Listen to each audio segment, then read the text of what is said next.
तो कैसे हैं आप सभी लोग। एक बार फिर से वेलकम है आपका मेरे YouTube channel study with Yogesh में। आज आपका जो टॉपिक है आपके सिलेबस से उसने पॉलिटी के अंदर ये सिलेबस में दिया हुआ है, देखना आप लोग चेक करना।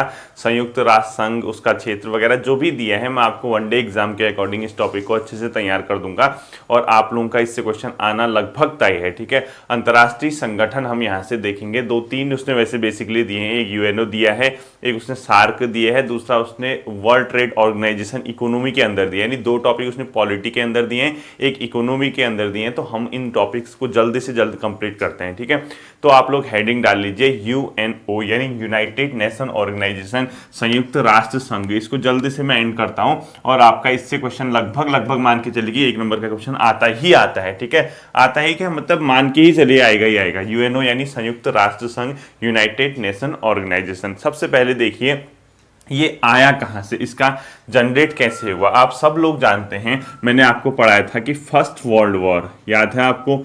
फर्स्ट वर्ल्ड वॉर कब से कब तक हुआ था, 1914 से 1918 तक एक वर्ल्ड वॉर हुआ था जिसको बोला जाता है फर्स्ट वर्ल्ड वॉर। और इस विश्व युद्ध की जो समाप्ति हुई थी, एंड हुआ था, वो हुई थी किससे, वर्साई की संधि से। ध्यान रखना इसको, मैंने आपको पढ़ाया था ना, पहला विश्व युद्ध किससे समाप्त हुआ था, वर्साई की संधि से।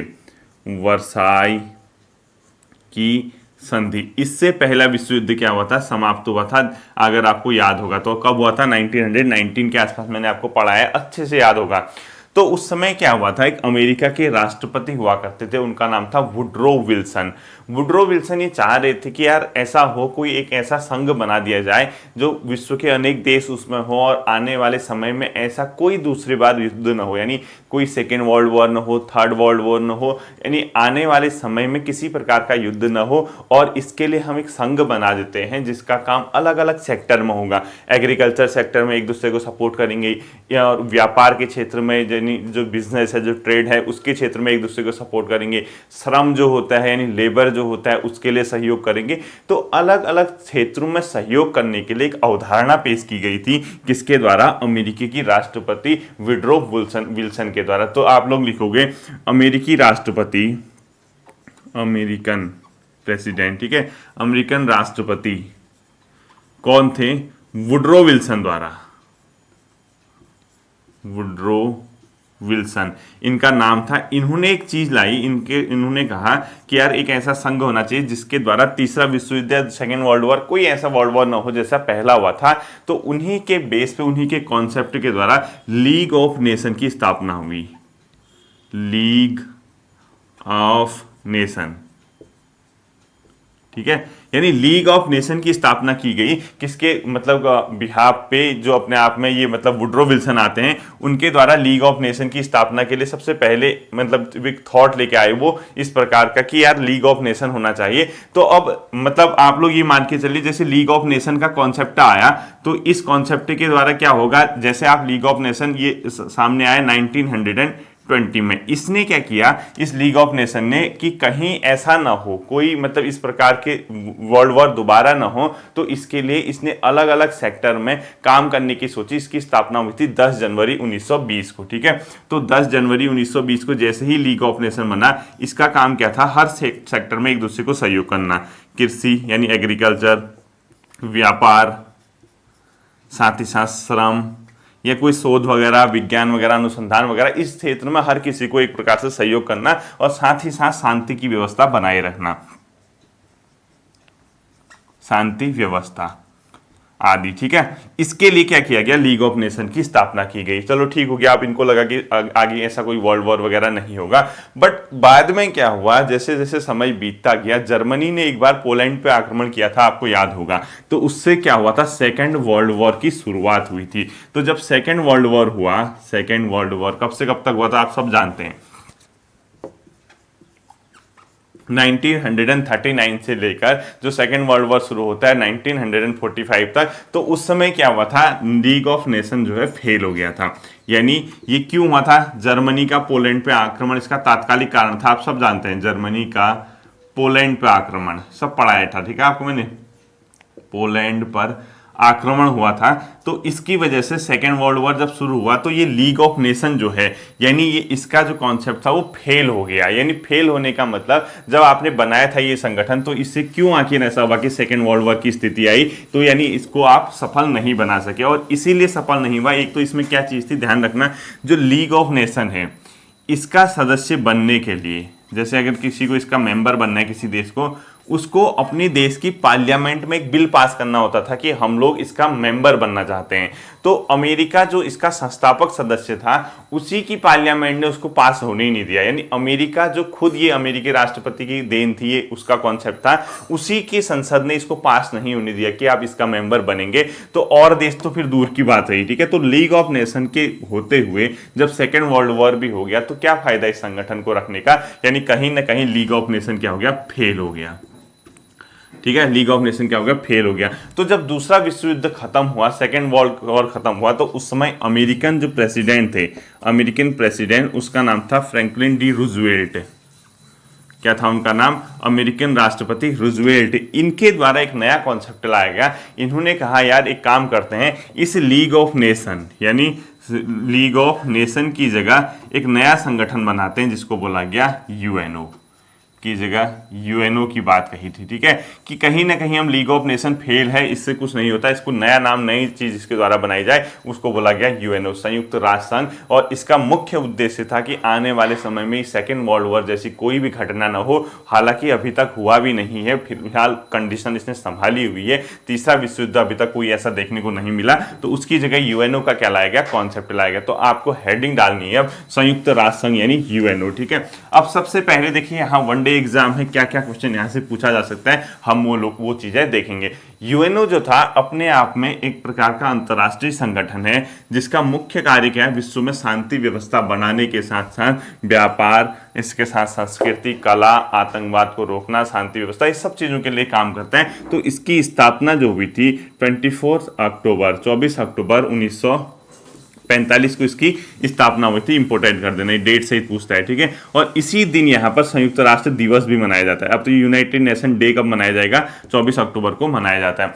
इसका जो हेडक्वार्टर है, अब कोई संगठन है तो उसका स्वाभाविक सी बात है कि हेडक्वार्टर होगा ही होगा। तो इसका मुख्यालय कहाँ है, न्यूयॉर्क में। इसका मुख्यालय कहाँ है, न्यूयॉर्क में। न्यूयॉर्क में इसका क्या है, मुख्यालय है। जब इसका मुख्यालय पढ़ लिया तो कोई संगठन है तो इसमें स्वाभाविक सी बात है सदस्य होंगे ही होंगे। यानी इसके जो मेंबर हैं 193 इसमें वर्तमान में सदस्य हैं। और आप लोग जब भी ये वीडियो देखेंगे कुछ चीज़ें आपको अपडेट करते रहनी होगी। जैसे सदस्यों की संख्या, आप जब भी ये वीडियो देखेंगे नेट पे सर्च कर लेना कि वर्तमान में यूएनओ में कितने सदस्य हैं, क्योंकि ये हो सकता है आज से 10 साल बाद चेंज हो जाए, 2 साल बाद चेंज हो जाए, तो ये चेंज होते रहते हैं। तो वर्तमान में 193 इसमें क्या है, मेंबर है, इसको ध्यान रखना है, ठीक है। अब ये जो यूनाइटेड नेशन ऑर्गेनाइजेशन है जब भी बना था स्थापना के समय, यानी इस समय उसमें इसके 50 सदस्य प्लस एक, बाद में पोलैंड ने भी किया, ठीक है, पोलैंड, इन लोगों ने साइन किए। तो 51 सदस्य इसके क्या हैं, संस्थापक सदस्य। यानी जब ये बना था उस टाइम इसके चार्टर पे जो साइन किए गए होंगे कि हम ऐसा एक संगठन बना रहे हैं, आप लोग मेंबर बनेंगे, तो उस पर साइन करने वालों में भारत भी था, ठीक है। 51 सदस्य इसके संस्थापक माने जाते हैं, संस्थापक सदस्य, और उसमें भारत भी था, जबकि भारत उस टाइम गुलामी के दौर में था, यानी भारत ब्रिटेन के अधीन था, फिर भी भारत ने इस पे साइन किए थे। अब ये तो बेसिक जानकारी होगी यूएनओ के बारे में। अब जहां से यूएनओ के क्वेश्चन आने की प्रोबेबिलिटी है, बहुत ज्यादा संभावनाएं हैं, इसके अंग, यानी यूएनओ के अंग आप लोग हेडिंग डालेंगे कि इसके कौन कौन से अंग हैं, कौन कौन से पार्ट हैं, ठीक है। यूएनओ के जो अंग हैं इसके बेसिकली 6 अंग हैं, और क्वेश्चन इसी से आएगा, देखना। यूएनओ के कितने अंग हैं, 6 अंग हैं। हम 6 के 6 अंग देखेंगे।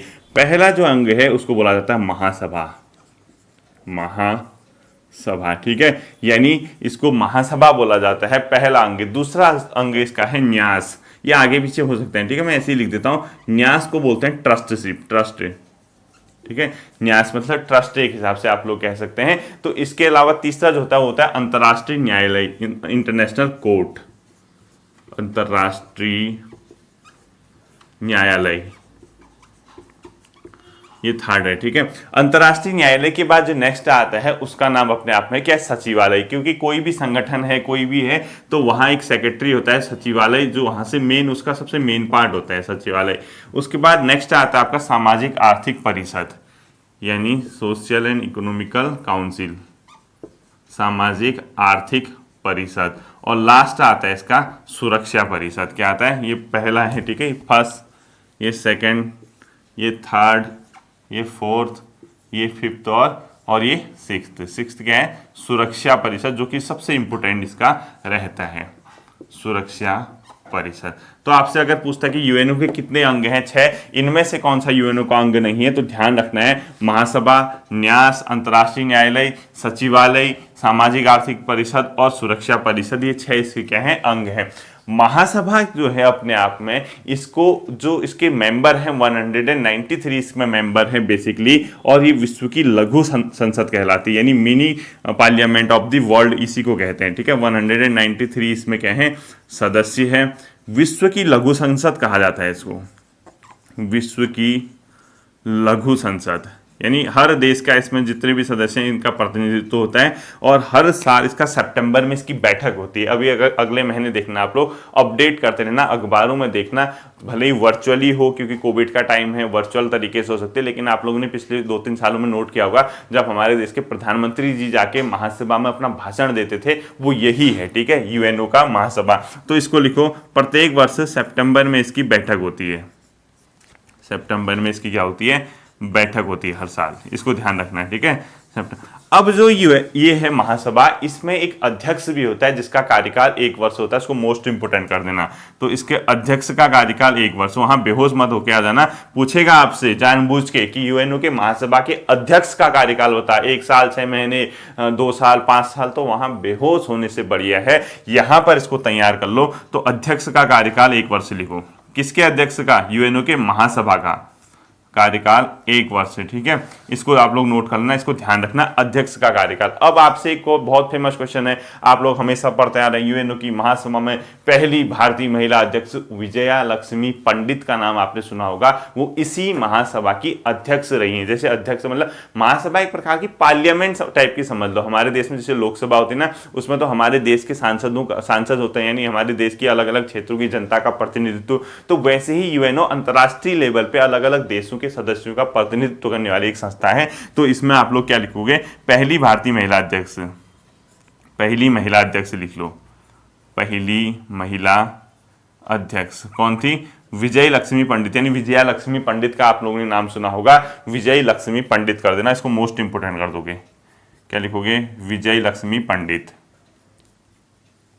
विजय लक्ष्मी पंडित इसकी पहली क्या थी, महिला अध्यक्ष, ठीक है, इसको ध्यान देना, विजय लक्ष्मी पंडित, ये हो गया आपका इसकी पहली महिला अध्यक्ष। अब महासभा के बाद जो नेक्स्ट आता है आपका वो होता है न्यास। न्यास मतलब ट्रस्ट।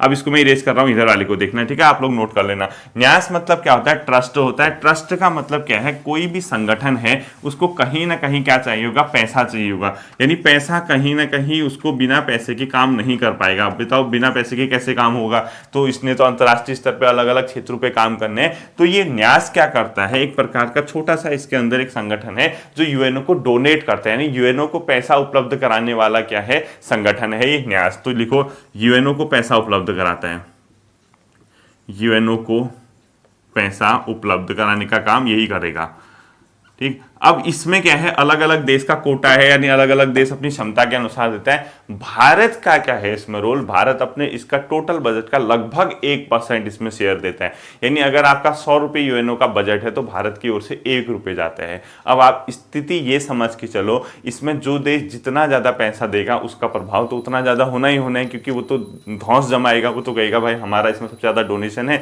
पावर तो हमारी रहेगी। भारत का इसमें जो है हिस्सा लगभग कितना है, 1%। भारत कितना देता है, लगभग 1%, 1% लगभग, ठीक है, इतना भारत इसमें पैसा देता है यूएनओ के न्यास में।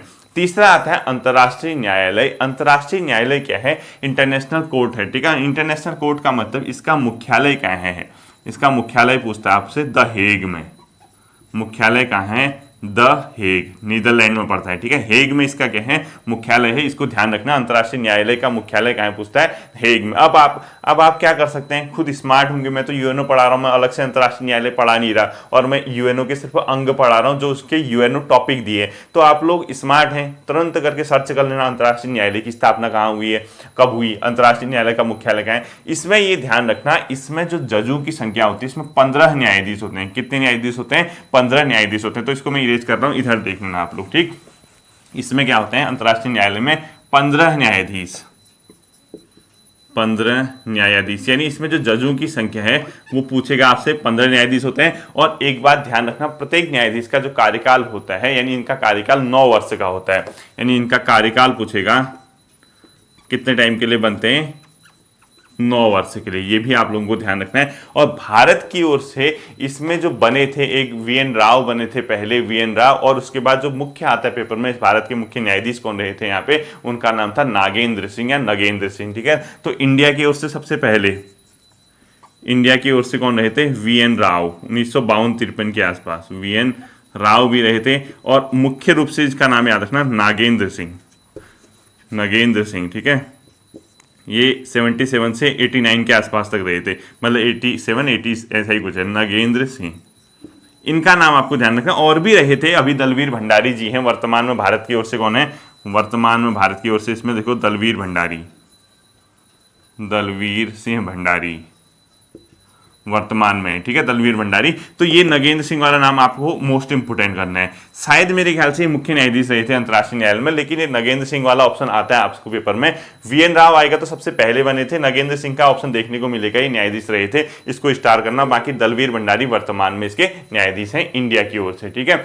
अब देखो इसके अलावा जो आता है इसका सचिवालय, सचिवालय क्या है, इसका प्रमुख अंग है, यानी सबसे मेन बॉडी जो है वो सचिवालय होती है, क्योंकि हर किसी, अब मैं ये सचिवालय इधर लिखूंगा, ठीक है। सचिवालय जो है इसका प्रमुख अंग है, हर किसी संस्थान का या ऑर्गेनाइजेशन का एक मुख्य क्षेत्र होता है जहां से वो अपना कार्य करता है। जैसे आपके राज्य में ही एक सचिवालय है, वो हर संगठन का, हर बॉडी का एक प्रमुख होता है, उसको बोलते हैं सचिवालय। ये इसका प्रमुख अंग है, यानी इसका मेन पार्ट है, जिसके द्वारा इसका समस्त कार्य क्या होगा, संचालित होगा। इसमें क्या होता है, महासचिव होता है। इसका प्रमुख कौन होता है, महासचिव।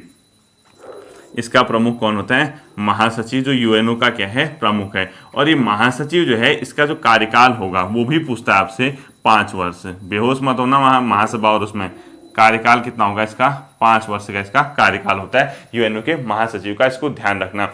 अब जो ये महासचिव है वर्तमान में कौन है इसके, और पहले कौन थे वो ध्यान रखना है। वर्तमान महासचिव है एंटोनियो गुटेरस, जो कि पुर्तगाल के थे। इसको अपडेट करते रहना है, चेक कर लेना एक बार, एंटोनियो गुटेरस, गुटेरस, ठीक है। ये इसके वर्तमान महासचिव हैं, वर्तमान लिख देना इसके नीचे, वर्तमान। और इसके प्रथम कौन थे, त्रिगवेली, त्रिगवेली कौन थे इसके प्रथम अपने आप में महासचिव हुआ करते थे इसके, किसके, यूएनओ के सचिवालय में, यानी यूएनओ के महासचिव प्रथम त्रिगवेली थे। इसको आप लोग ध्यान रखना।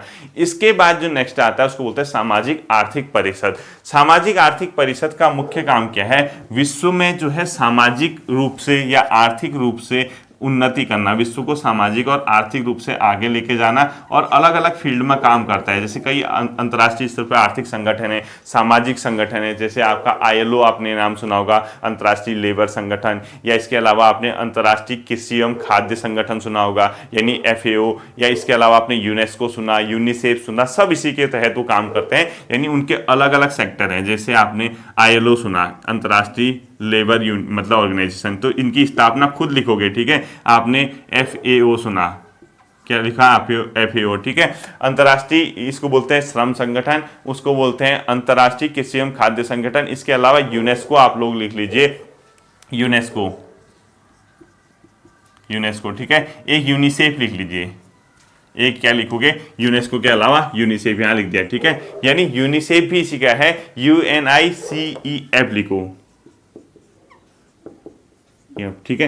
अब यूनेस्को क्या है, कल्चर के क्षेत्र में, देखो एजुकेशन के सेक्टर में, साइंस के सेक्टर में, कल्चर के सेक्टर में काम करता है। तो जैसे आप लोग विश्व धरोहर में शामिल करना, ये करना, सब यूनेस्को ही का काम है। ऐसे ही एक यूनिसेफ है जो चाइल्ड एजुकेशन वगैरह के लिए कार्य करता है। तो ये सब इसके अंग है। और अंतिम इसका जो अंग आता है उसको मोस्ट इंपोर्टेंट करना, सुरक्षा परिषद। छठा भाग आता है, आप वो लिख लीजिए सुरक्षा परिषद, और उसको मोस्ट इंपोर्टेंट करना, मैं थोड़ा उसको समझा भी दूंगा आपको, ठीक है, आपके समझ में भी आना चाहिए, रटने से ही नहीं होता है, ठीक है, फैक्ट्री रट दोगे उससे ही नहीं होता, थोड़ा चीज़ें कहीं समझ में भी आनी चाहिए इंसान के, कभी दो आदमियों के बीच बताओगे तो उनको भी अच्छा लगेगा। सुरक्षा परिषद, सिक्योरिटी काउंसिल बोलते हैं इसको, इसका भी ये पार्ट है, तो यूएनओ के छह अंग आपको पता होने चाहिए, ठीक है। सुरक्षा परिषद अपने आप में विश्व की पुलिसमैन नाम से भी जाना जाता है इसको, ठीक है, तो इसको विश्व की पुलिसमैन नाम से भी जाना जाता है, ब्रैकेट में लिख लो, पुलिसमैन नाम से जाना जाता है, पुलिसमैन नाम से भी इसको जाना जाता है। सुरक्षा परिषद में ध्यान रखना, टोटल जो सदस्य हैं, कुल सदस्य 15 सदस्य, एक एक फैक्ट इसका याद रखना है, ठीक है, कुल सदस्य कितने हैं, 15। इन 15 सदस्यों को दो भागों में हम लोग बांट देते हैं, एक को बोलते हैं स्थायी सदस्य जो कि परमानेंट होते हैं, यानी नाम ही परमानेंट, एक होता है अस्थायी सदस्य यानी नॉन परमानेंट। जो स्थायी सदस्य है उनकी जो संख्या है वो है 5 सदस्य, जो अस्थायी सदस्य हैं उनकी संख्या है 10, यानी 10 और 5 टोटल कितने हो गए, 15। क्वेश्चन पूछेगा सुरक्षा परिषद में कुल कितने सदस्य हैं, 15। क्वेश्चन पूछेगा सुरक्षा परिषद में स्थायी सदस्यों की संख्या कितनी है, 5। क्वेश्चन पूछेगा अस्थायी सदस्यों की संख्या कितनी है, 5। गजोदर खुश हो गया इतने रट के, लेकिन गजोदर को ये पता ही नहीं कि स्थायी सदस्य कौन कौन से। तो आपको स्थायी सदस्यों के इवन नाम पता होने चाहिए। वो क्वेश्चन पूछता है कि स्थायी सदस्य कौन कौन से हैं और अस्थायी सदस्यों का कार्यकाल कितना होता है। जो अस्थायी सदस्य होंगे उनका कार्यकाल 2 वर्ष का होगा, कार्यकाल इसका होगा 2 वर्ष। तो ये भी क्वेश्चन ध्यान रखना कि यूएनओ की ये सुरक्षा परिषद में जो अस्थायी सदस्य होते हैं वो कितने वर्ष के लिए चुने जाते हैं, उसके देश 2 वर्ष के लिए चुने जाते हैं। अब एक चीज ध्यान रखना, ये रोटेशन टाइप का चलता है, जैसे मतलब इसमें नाम आएगा, सपोज स्पेलिंग वाइज आएगा, ए से ए वाले आएंगे, जैसे ए बी बी सी, इस प्रकार से कंटिन्यू होते रहता हो, इस प्रकार की कोई प्रोसेस है। लेकिन जो स्थायी सदस्य हैं, परमानेंट हैं, वो तो परमानेंट है, उसका तो कोई कार्यकाल नहीं होगा, वो तो हमेशा रहेंगे। और इसको स्थायी क्यों बोला गया, क्योंकि इनके पास एक खास शक्ति है जिसको बोलते हैं वीटो शक्ति, यानी वीटो पावर, यानी नकारात्मक वोट, निषेधात्मक वोट कर देते हैं, वीटो शक्ति। ये किसके पास दी गई है, अपने आप में स्थायी सदस्यों के पास एक खास चीज है जिसको बोला जाता है वीटो शक्ति। अब वीटो शक्ति क्या होती है वो बताने से पहले आप इसके सदस्य लिख लो जो स्थायी हैं। एक तो लिखो आप USA, United state of America, ध्यान रखना अमेरिका। दूसरा ब्रिटेन, ठीक है, बहुत इंपोर्टेंट है। तीसरा फ्रांस, यानी ये इतने इंपोर्टेंट है ना, इससे क्वेश्चन पूछता है, यूएसए, ब्रिटेन, फ्रांस। अगला लिखो रशिया यानी रूस, और अगला लिखो चीन। ये 5 सदस्य जो हैं यूएनओ के क्या हैं, स्थायी मेंबर हैं। इसी से क्वेश्चन पूछेगा कि ये स्थायी सदस्य कौन कौन से। अब आप कहोगे सर हमें याद नहीं हो रहे, याद कैसे होगा, मैप देखो ना, मैप देखो अपने आप में विश्व का, यहाँ पर अमेरिका दिखेगा आपको, उड़ते हुए चलोगे इधर ब्रिटेन दिखेगा, उसके नीचे फ्रांस दिखेगा, उड़ते हुए चलोगे यहाँ पे आपको रूस दिखेगा, और यहाँ कहीं आपको चाइना दिखेगा। इस प्रकार से अपने कॉपी में बना लो, इसको लिखो यूएसए, मैप में दिखेगा आपको, इसको लिखो ब्रिटेन, ये आपका फ्रांस, इसके अलावा रशिया, और इसके अलावा चाइना। ये आपके क्या हैं, इसके स्थायी सदस्य हैं, यानी परमानेंट मेंबर। अगर आपको यहाँ नहीं दिख रहा तो ऐसे बनाओ, देखो ये USA, Britain, France, Russia, China, ऐसे है, ठीक है, यानी USA, Britain, France, Russia, China, ये इसके क्या है, स्थायी सदस्य हैं। और इनके पास एक खास शक्ति होती है जिसको बोला जाता है वीटो शक्ति। वीटो क्या होता है मैं आपको समझाता हूं, इसको आप लोग ध्यान रखना, ये क्वेश्चन पूछा जाता है कि कौन सा है कौन सा नहीं है।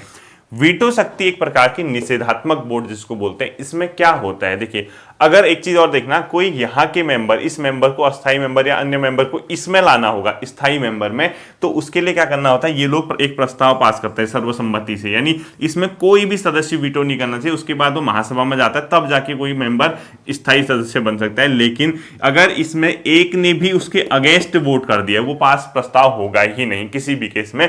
यही इस वीटो पावर की खासियत है। किसी ने अगर यहां पर किसी मतलब विधेयक पे, किसी बिल पे, किसी प्रस्ताव पे, या कोई अगर आप लोग किसी को स्थायी मेंबर बनाना चाह रहे हैं, किसी भी एक देश ने उसके अगेंस्ट वोट कर दिया, नहीं मैं इसके खिलाफ, इसको नहीं चाहता हूं मेंबर बनना, तो आप लोग सीधे ध्यान रखना कि अपने आप में क्या हो जाता है, वो वोट तुरंत कट जाएगा। यानी आपको सीधा सीधा याद रखना है, अगर जैसे ही आपका यहां से इन लोगों ने क्या कर दिया, एक मेंबर को स्थायी मेंबर बनाने के लिए अगर वीटो कर दिया कि हम नहीं बनाएंगे इसको, तो ध्यान रखना इसको तुरंत क्या हो जाएगा, कैंसिल हो जाएगा, ठीक है। अब देखिए यहां पर वीटो की शक्ति इन लोगों को पास दी गई है।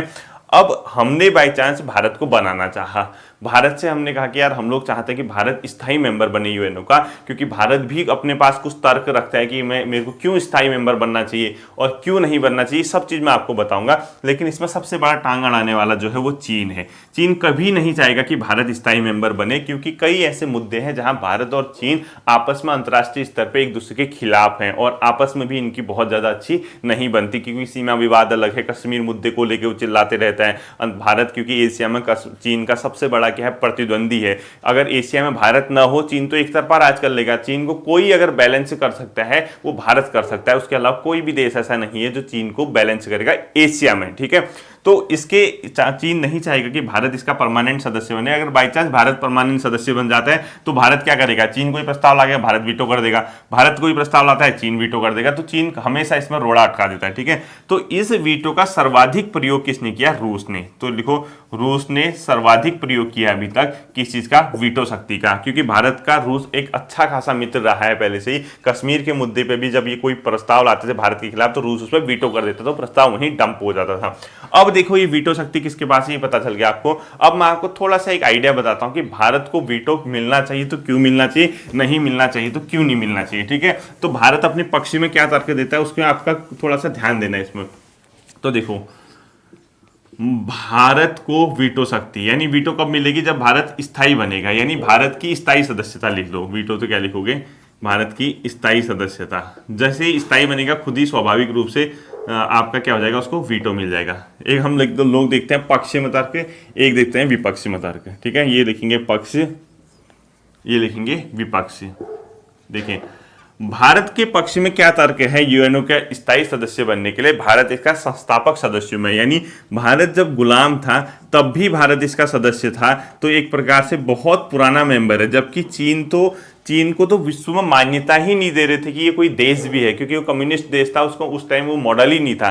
मॉडल कैसे थे, या तो लोकतंत्र होना चाहिए या कहीं अलग अलग था, लेकिन ये कम्युनिस्ट वगैरह नहीं। भारत ही पहला देश था जिसने चीन को मान्यता दी कि हाँ ये भी एक देश एग्जिस्ट करना चाहिए। और वो कब, क्या 1949-50 के आसपास। ये सोचिए, भारत यूएनओ का मेंबर बना था, चीन का आता पता नहीं था, और आज चीन ही सबसे ज्यादा टांग अड़ाता है। ये संस्थापक सदस्य था भारत इसलिए। दूसरा, भारत विश्व के सबसे बड़े लोकतंत्र में से एक है। यूएनओ चाहता है कि डेमोक्रेसी, लोगों का अधिकार, लोगों को वोट देने का अधिकार, लोगों में राजतंत्र वगैरह सब खत्म करके लोकतंत्र होना चाहिए, और भारत से बड़ा लोकतंत्र इस देश में विश्व में अभी तक कोई भी नहीं है। ये भी इसके पक्ष में तंग।